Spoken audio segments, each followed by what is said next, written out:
प्रिय पत्रकार साथियों, एक दीपक लड़ रहा है घोरतम अंधियार से, लड़ रहा है भाजपा और आपके क्रूरतम परिवार से। सूर्य की पहली किरण तक युद्ध यह चलता रहे, इसलिए अनिवार्य है कि दीप यह जलता रहे। तो ये जो राहुल गांधी जी जिस शिद्दत से इस देश में और दिल्ली में समाज के अंतिम पंक्ति में खड़े हुए लोगों की लड़ाई लड़ रहे हैं, उस कड़ी में दिल्ली का सौभाग्य है कि यहां दिल्ली प्रदेश कांग्रेस कमेटी के यशस्वी अध्यक्ष देवेंद्र यादव जी ने संदीप दीक्षित जी जो उम्मीदवार हैं, जिन्होंने केजरीवाल जी को हार की कगार पर ला खड़ा किया, हारून यूसुफ साहब हैं जिन्होंने दिल्ली को इस बात का आभास दिलाया कि कैसे जो विरासत दिल्ली की स्वर्णिम गौरवशाली और वैभवशाली है उसका प्रतिनिधित्व वो करते हैं और दिल्ली को वो फिर से उस मुकाम पर लेकर जाएंगे। उदित राज जी हैं जो समूचे देश भर में दलितों की एक मुखर आवाज बनकर उभरे हैं, हम लोगों के साथ हैं। हमारे साथ मैं विशेष रूप से सब पत्रकार साथियों का भी आभार व्यक्त करना चाहता हूं कि बीते लंबे समय से आप लोगों ने पत्रकार वार्ताओं में हमारा न सिर्फ साथ दिया बल्कि लोगों तक हमारी बात भी पहुंचाई। हमारे साथ ज्योति सिंह जी एक माह से लगातार जो कम्युनिकेशन डिपार्टमेंट के हमारे प्रवक्ता हैं वो बने रहे। रश्मि सिंह मिगलानी जी जो लगातार हमारे साथ काम करती रहीं। अरुण अग्रवाल साहब हैं जो राजस्थान से कम्युनिकेशन डिपार्टमेंट के समन्वयक रहे हैं, और अस्मा जी हैं जो तेलंगाना से आई हैं। हम सब उनका भी आभार व्यक्त करते हैं। मैं आग्रह करता हूं देवेंद्र यादव जी से कि वो आज इस पत्रकार वार्ता को संबोधित करें।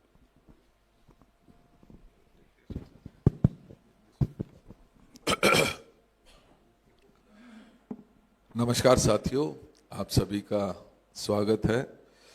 आज की इस विशेष प्रेस वार्ता में हमारे साथ माननीय हारून यूसुफ साहब, आदरणीय संदीप दीक्षित साहब, आदरणीय उदित राज जी, अभय जी ने बताया, सभी हम सब साथी आज इस विशेष प्रेस वार्ता में स्पेशली जहां आप सभी साथियों का धन्यवाद करने के लिए यहाँ उपस्थित हुए हैं, क्योंकि जो पिछले 20 दिन में आपका सहयोग मिला है उसके लिए मैं विशेष धन्यवाद आप सभी साथियों का करना चाहता हूं।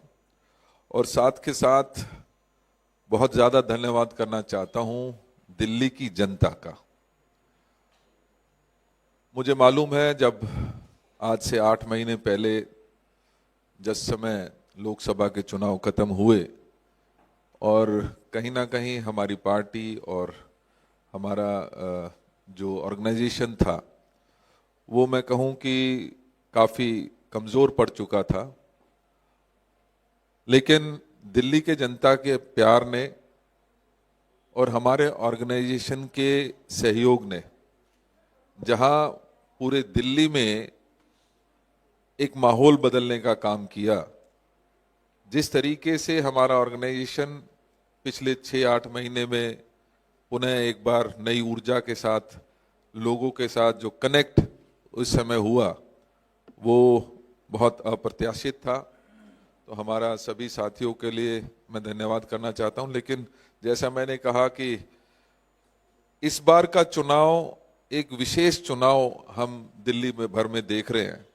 मैं लगातार इस बात को कहता रहा हूं कि दिल्ली की जनता जो आम आदमी पार्टी और भारतीय जनता पार्टी के पिछले 11 वर्षों के राज से त्रस्त नजर आ रही थी, वो इस चुनाव में मुखर होकर सामने ही नहीं आई, बल्कि कांग्रेस को जो प्यार और आशीर्वाद दिल्ली की जनता ने इस समय दिया, आज ऐसा प्रतीत होता है कि ऑर्गेनाइजेशन हम बैकफुट पर है, लेकिन दिल्ली की जनता कांग्रेस के लिए चुनाव लड़ रही है।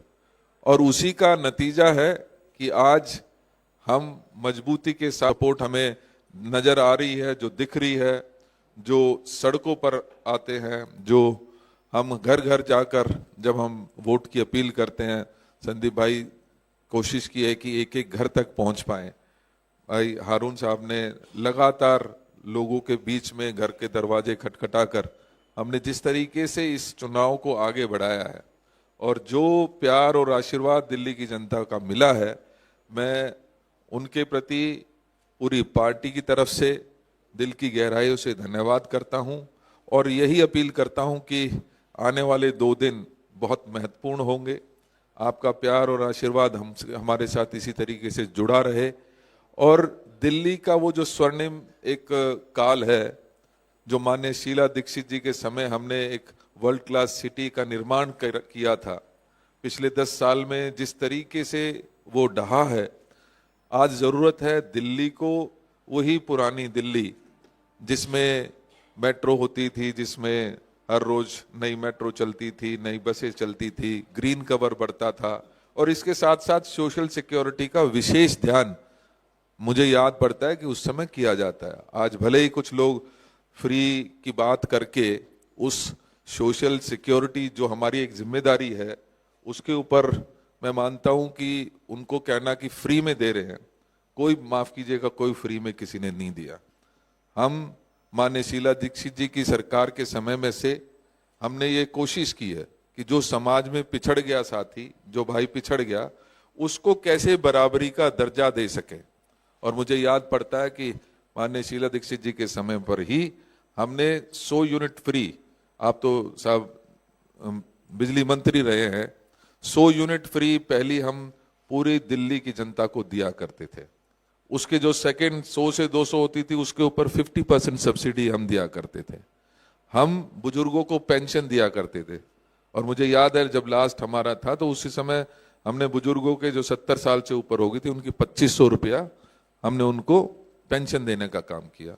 जब हमें लगा कि हमें केरोसिन ऑयल बंद करना चाहिए तो उस समय केरोसिन ऑयल बंद करने का कोई ऐसा फैसला नहीं था कि एक हुक्म हो गया और सब चीजें बंद हो गई। हमने बहुत सेंटिमेंट्स को समझते हुए उन लोगों के साथ जुड़कर उनको फ्री सिलेंडर्स और फ्री चूल्हे देने का काम उस समय किया। हमने ये कोशिश रखी कि अगर हमारा एक कोटा होता है राशन का, अगर वो पूरा हमारी दिल्ली की जनता को पूरा नहीं पड़ता तो अंशरी योजना लाकर हमने लोगों को उसमें जोड़ने का काम किया। कहने का तात्पर्य यह है कि जहां हमारी इंफ्रास्ट्रक्चर को डेवलपमेंट की योजना रहती थी, वहीं हमारी ये कोशिश रहती थी कि कैसे पोल्यूशन को कंट्रोल करें, कैसे सोशल सिक्योरिटीज को हम मजबूती के साथ आगे बढ़ा सकें। चाहे उसमें याद कीजिए कि SC ST OBCs के लिए विशेष योजनाएं लाकर उनके स्कॉलरशिप के बच्चों की हो या उनके पढ़ाई के लिए अलग से व्यवस्था करने की बात हो, वो सारी चीजें पिछले जो 15 साल का कांग्रेस का राज रहा उसमें हमने ये चीजें को ख्याल और ध्यान रखा गया था। 10 साल में निश्चित ही ये सारी समस्याएं हमारे सामने आई हैं और आज कहीं ना कहीं जो जनता का प्यार मिल रहा है, जो जनता का आशीर्वाद मिल रहा है और जिस तरीके से जनता ने ये ठाना है कि ये चुनाव वो खुद कांग्रेस कांग्रेस को वापस स्थापित लाने के लिए लड़ेंगे, तो उससे निश्चित ही हमारे सभी के हौसले भी बढ़े हैं और ये उम्मीद भी जगी है कि 8 तारीख को जब नतीजे आएंगे तो एक मजबूत सरकार हम दिल्ली में लाने में कामयाब होंगे, जिससे जो पुराना स्वर्णिम काल था उसको हम लुटाने में हमें मदद मिलेगी। यही चंद बातें मुझे आपके साथ करनी थी और इससे पहले कि हम एक लोगों के प्रति जो हमारी कमिटमेंट है, मैं चाहूँगा कि वो भी हम दिल्ली की जनता के सामने ज़रूर रखना चाहेंगे। लेकिन उससे पहले भाई हारून भाई 2 शब्द बोलेंगे, आदरणीय साथी। देवेंद्र जी बहुत बहुत धन्यवाद। हेलो। तो जिस तरह अभी देवेंद्र जी ने बताया कि कैंपेन किस तरह चल रहा है और एक नया उत्साह दिल्ली के लोगों में देखने को मिला है, और जो मैंने महसूस किया इस पिछले 1 महीने के कैंपेन में, आज कांग्रेस ने लोगों को नीचे ज़मीन पे क्या हो रहा है वो देखने के लिए लोग अब मजबूर हो गए, क्योंकि पहले 10 साल में या तो भारतीय जनता पार्टी के होर्डिंग या पोस्टर्स या नारे और एक तरफ आम आदमी पार्टी के नारे रोज नए नए नारे निकालते थे, तो लोग ज़मीन पे नहीं देख रहे थे कहाँ सीवर बह रहा है, कहाँ पर पानी गंदा आ रहा है। आज वो तमाम मुद्दे बहुत ऊपर उठकर आ गए हैं। हर गली में आप जाके देख लें, और मैं ख़ास तौर से जिन जिन जगहों पे मैं गया हूँ, छोटे छोटे बच्चे बसते हैं जो उनका स्कूल बैग्स हैं जिनमें बहुत हैवी होता है, वो दीवार पकड़ पकड़ के चल रहे थे। ऐसा भयानक सीन मैंने नहीं देखा दिल्ली में कभी, क्योंकि बीच में सीवर बह रहा है, गंदगी बह रही है और बच्चे वो बस्ता लेके चल रहे, कई बार गिर जाते हैं वहाँ पर।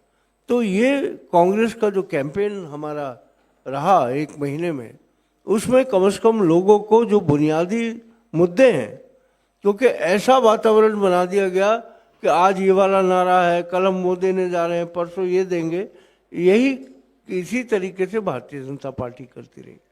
तो आज लोगों को ये लग रहा है कि वो दिल्ली जो 15 साल कांग्रेस की सरकार शीला जी की क़यादत में रही, जिस तरीके से संवेदनशीलता उस दौर में थी, वो शायद लोगों को अब याद आना शुरू हुआ है, क्योंकि जितनी तेज़ी से घटनाक्रम बदला है, जितनी तेज़ी से नए नए नारे दिए गए, और हमारे अरविंद केजरीवाल माहिर हैं इस चीज़ में, वो इतने वादे कर देते हैं कि उसकी रिपीट आप सोच ही नहीं सकते कि कल क्या कहा था, आज क्या कहा है।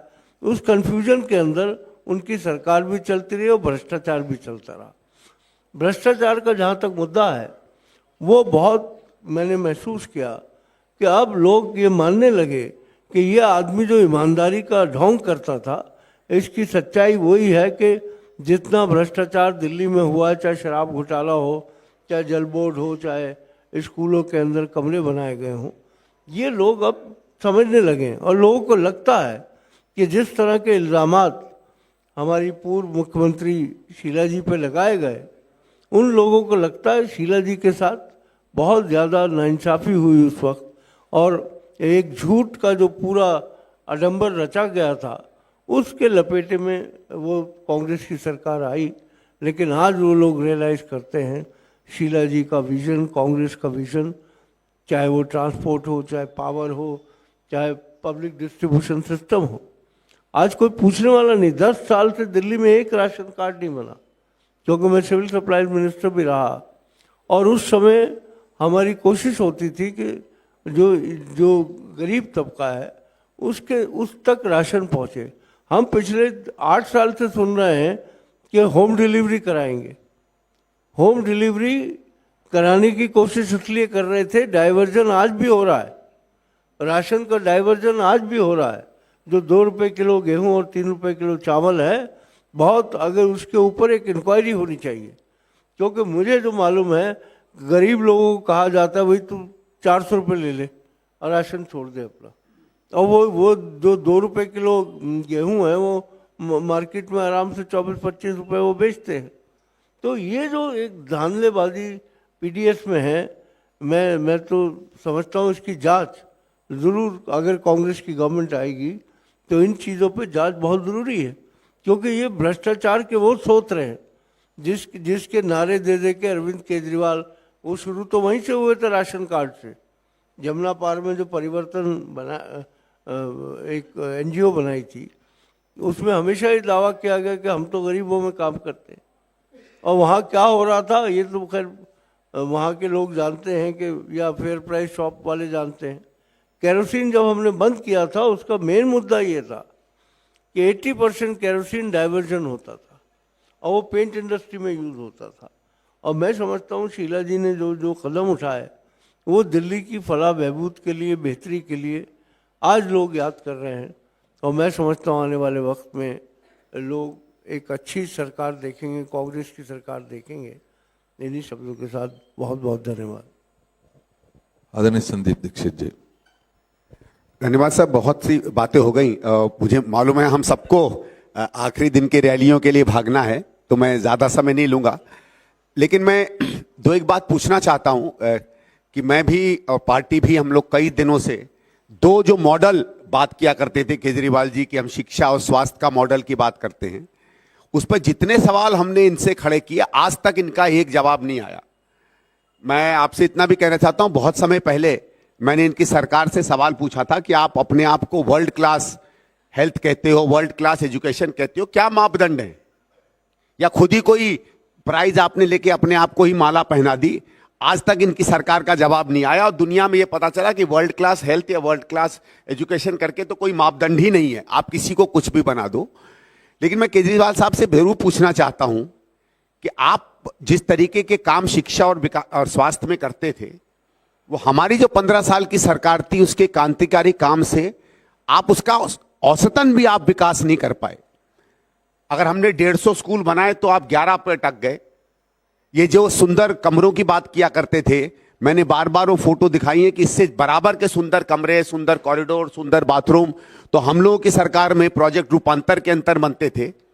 सवाल सिर्फ ये बनता है कि उस समय नए कमरे, सुंदर कमरे, पेंटेड कमरे, अच्छी अच्छी तरीके के कमरे 7 लाख रुपए कमरे में बन जाते थे।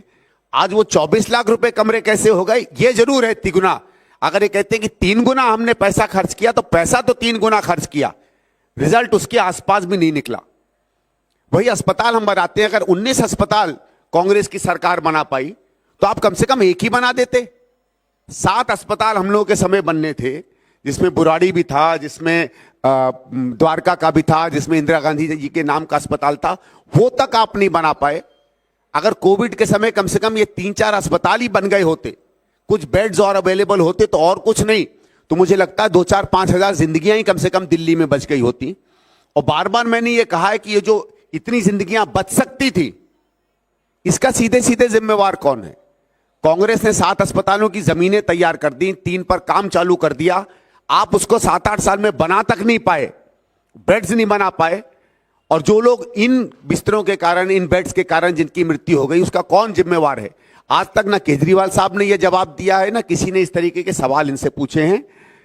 और अगर मोहल्ला क्लिनिक की बात करते हैं तो मैं तो बार बार सवाल पूछता हूं कि आपको याद होगा कि जब टीकाकरण शुरू हुआ था कोविड का, तो टीकाकरण तो दुनिया में सबसे आसान चीज होती है। टीकाकरण तो वो चीज है कि नर्सें और डॉक्टर घर घर जाकर भी टीका लगा देते हैं।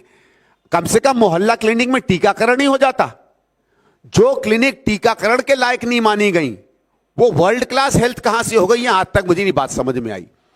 तो इनका ना स्वास्थ्य का मॉडल है, ना हेल्थ का मॉडल है, बाकी तो सब चीजें इनसे हमने ध्वस्त ही कर दी। क्योंकि मैं 2 और बातें बस कह के अपनी बात बंद करूंगा जो मुझे इस चुनाव में एहसास आया। और ये एक वाक्य था, बहुत पहले मुझे किसी एक बहुत बड़े नेता ने बताया था, और वो मैं दिल्ली में होते देखता हूं। वो कहता था कि साहब, चुनाव में क्रांति तब आती है जब वोटर कार्यकर्ता बन जाता है। और हमने देखा कि हमारे लोग हों या ना हो, जगह जगह वोटर कांग्रेस की दिल्ली की बात कर रहा है, वोटर 15 साल 10 साल पहले की दिल्ली बात कर रहा है। जहां हम जाते हैं वोटर हमें कहता है कि भाई साहब कुछ मत करो, केजरीवाल को हटाओ। तो जब वोटर कांग्रेस का कार्यकर्ता बन गया है, तो जैसे देवेंद्र भाई ने कहा, मैं आशा करता हूं कि उसका पूरा आशीर्वाद हमको मिलेगा। और मैंने जिस तरीके से कम नई दिल्ली में इनके धनबल का चुनाव देखा है, कोई पोस्टर बांट रहा है, कोई 2,500 रुपया दे रहा है, कोई जूते बांट रहा है, कोई कुछ और बांट रहा है। हम तो इतना कहेंगे कि ये लोग अब कर रहे हैं दिल्ली में सिर्फ दाम की बात, और केवल कांग्रेस है जो करती है काम की बात। ये मेरे हिसाब से यही हमारा चुनाव है, और लोग काम पर वोट देंगे, दाम पर आप समय ले सकते हैं, वोट नहीं खरीद सकते। धन्यवाद। उदित भाई, नहीं उदित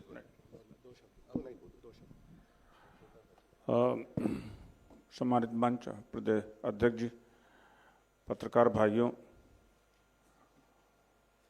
कल केजरीवाल जी के घर पर डॉक्टर अंबेडकर की मूर्ति भेंट करने गए थे। मूर्ति लेने से मना कर दिया। अमृतसर में डॉक्टर अंबेडकर की मूर्ति का अपमान हुआ।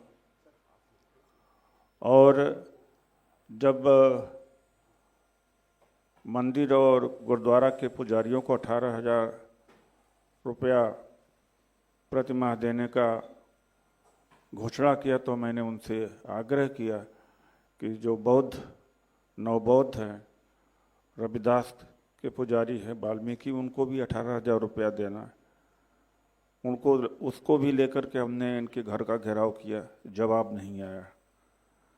और सीएम तीर्थ यात्रा योजना है, उसमें हमारे भी धाम हैं, महू है, रविदास स्थली है, गया है, दीक्षा भूमि, ये बहुजन के धाम हैं। इन बहुजन धाम के लिए कोई तीर्थ यात्रा का इन्होंने कोई सुविधा नहीं दी। इतने बड़े दलित विरोधी कोई हो नहीं सकता। डॉक्टर अंबेडकर का तस्वीर लगाते हैं। डॉक्टर अंबेडकर की जो 22 प्रतिज्ञाएं थी, उसको केवल इनके एक मंत्री ने पढ़ा था, राजेंद्र पाल गौतम जी ने, और इस्तीफा ले लिया। तो मैं ये कहना चाहता हूँ कि डॉक्टर अंबेडकर की तस्वीर आप लगाते हो और उनके विचारों से और दलितों से इतना घृणा करते हो।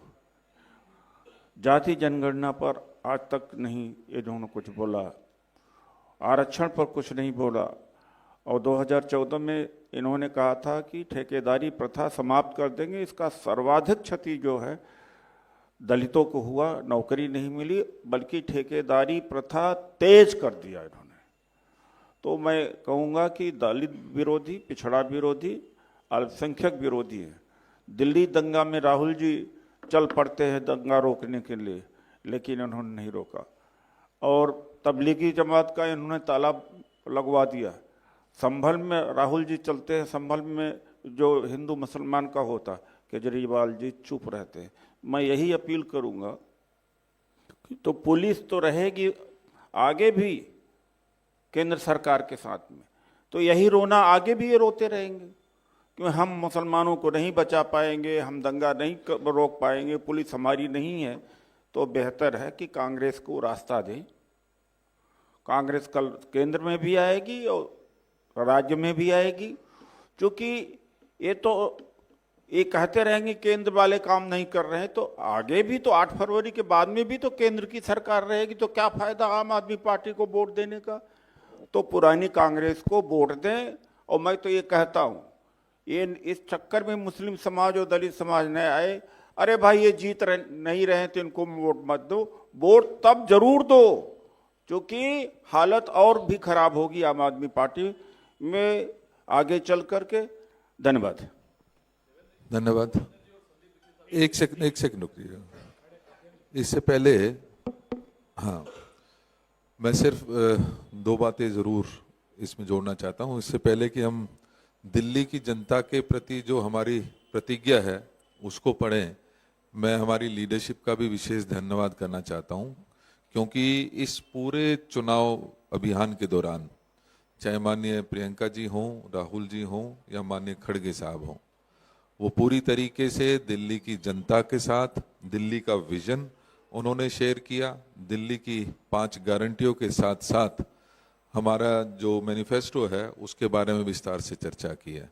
तो मैं अभी सभी साथियों से चाहूँगा कि माननीय संदीप जी, उदित जी और हारून भाई सभी एक बार खड़े होके हम दिल्ली की जनता के प्रति जो प्रतिज्ञा है वो हम पढ़ना चाहते हैं। तो हाँ, हम प्रतिज्ञा लेते हैं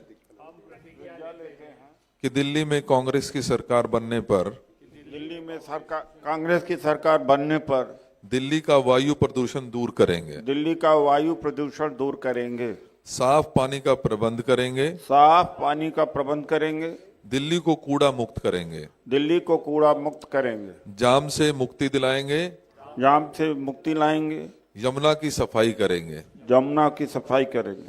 गरीबों, दलितों, आदिवासियों, अल्पसंख्यकों, पिछड़ों, पूर्वांचल के भाई, गरीबों, दलितों, आदिवासियों, अल्पसंख्यकों, पिछड़ों, पूर्वांचल के भाई बहनों के हितों का संरक्षण करेंगे। बहनों के खाते में 2500 रुपए प्रति माह डालेंगे। 25 लाख तक इलाज मुफ्त करेंगे। युवाओं की पहली नौकरी पक्की करेंगे। और 300 यूनिट बिजली मुफ्त देंगे। महंगाई से मुक्ति दिलाएंगे, महंगाई से मुक्ति दिलाएंगे, जिसमें 500 रुपए में गैस सिलेंडर जिसमें 500 रुपए में गैस सिलेंडर और रसोई किट देंगे। रसोई किट देंगे। हमारे घोषणा पत्र को लागू कर हमारे घोषणा को पत्र को लागू कर स्वर्णिम दिल्ली के स्वप्न को साकार करेंगे। स्वर्णिम दिल्ली के स्वप्न को साकार करेंगे। दिल्ली की हर जरूरत होगी पूरी, दिल्ली की हर जरूरत होगी पूरी, क्योंकि कांग्रेस है जरूरी। जरूरी।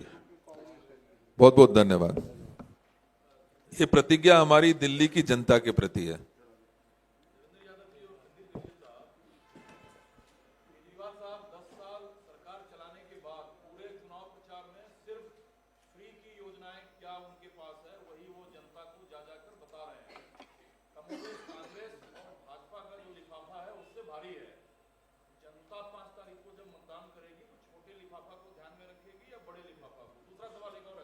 देखिए, एक एक ले लेते हैं, क्योंकि हो सकता है दूसरा साथी भी कोई ले लेगा।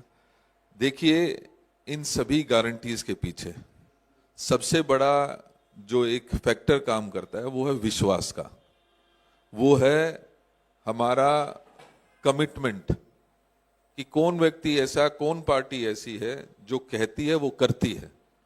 और कांग्रेस के साथ सबसे बड़ा जो बेनिफिट है वो ये है कि हमने जहां जहां जो कुछ कहा है वो अक्षर से है उसको पूरा करने का काम किया है। भारतीय जनता पार्टी हो जिसने 15 लाख की बात कही थी, जिसने 2 करोड़ नौकरी की बात कही थी, लिफाफा भले ही बड़ा हो लेकिन आज वो लिफाफा फट चुका है। इसी प्रकार से आम आदमी पार्टी की बात करूं तो उन्होंने 10 साल में स्वयं ये माना है कि वो यमुना जी को साफ नहीं कर पाए, वो पोल्यूशन पे कुछ खास कर नहीं पाए और इससे आगे चलकर साफ पानी घरों तक पहुंचा नहीं पाए। इससे आगे चलकर मैं कहना चाहता हूं, जो बातें अभी भाई संदीप जी ने कहा, उनके जो मॉडल थे वो पूरी तरीके से फेल साबित हुए हैं। कहीं ना कहीं कांग्रेस में लोगों का विश्वास है, कांग्रेस जो कहती है वो करती है। माननीय खड़गे जी, माननीय राहुल गांधी जी जिस जिस स्टेट में जो कहकर आए, हमें गर्व है कि हमने उसको पूरा किया।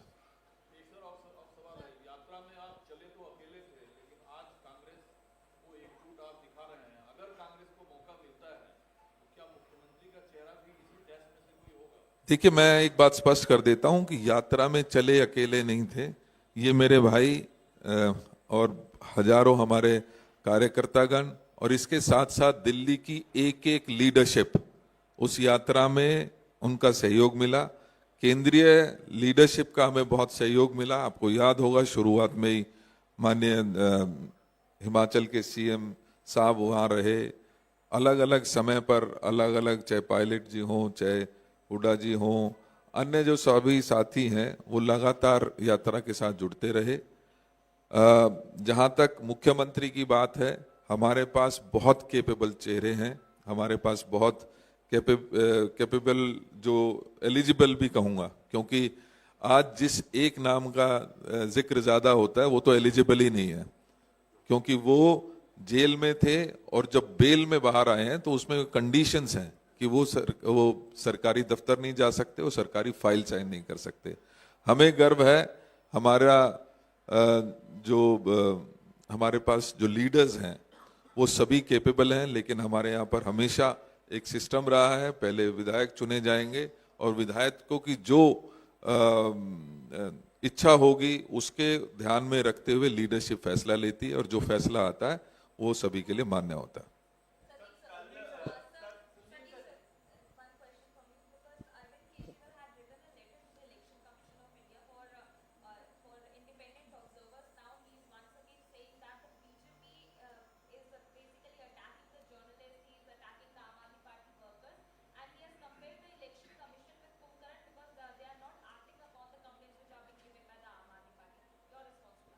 But I think Arvind Kejriwal is a person who himself has never responded to any independent observer.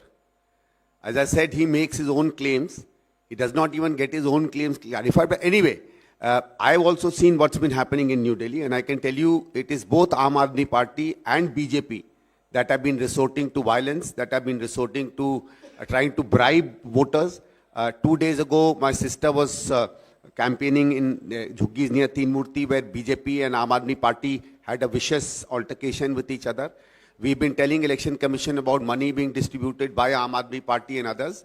So I don't think it's an issue of them wanting independent observers. It's an issue of trying to score points so that the people don't get caught. And I'm clearly saying both Aam Aadmi Party and BJP are indulging both in trying to scare voters, trying to bribe the voters, especially in our areas where our economically weaker section people are living.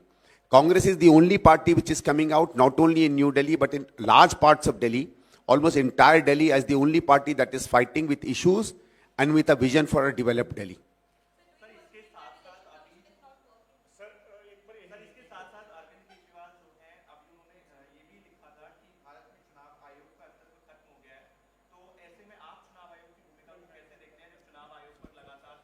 देखिए, निश्चित ही चुनाव आयोग वो संस्था है जिसको free and fair election कराने की जरूरत है, और हम लगातार इस बात के से सहमत भी रहे हैं और इस बात को लगातार स्ट्रेस भी करते रहे हैं। लेकिन आज क्योंकि हमारे जो जनता के प्रति हमारी जो प्रतिज्ञा है उसके लिए हम यहाँ पर इकट्ठा हुए हैं, और इससे संबंधित कोई बात है तो जरूर मैं एड्रेस करना चाहूँगा। इसके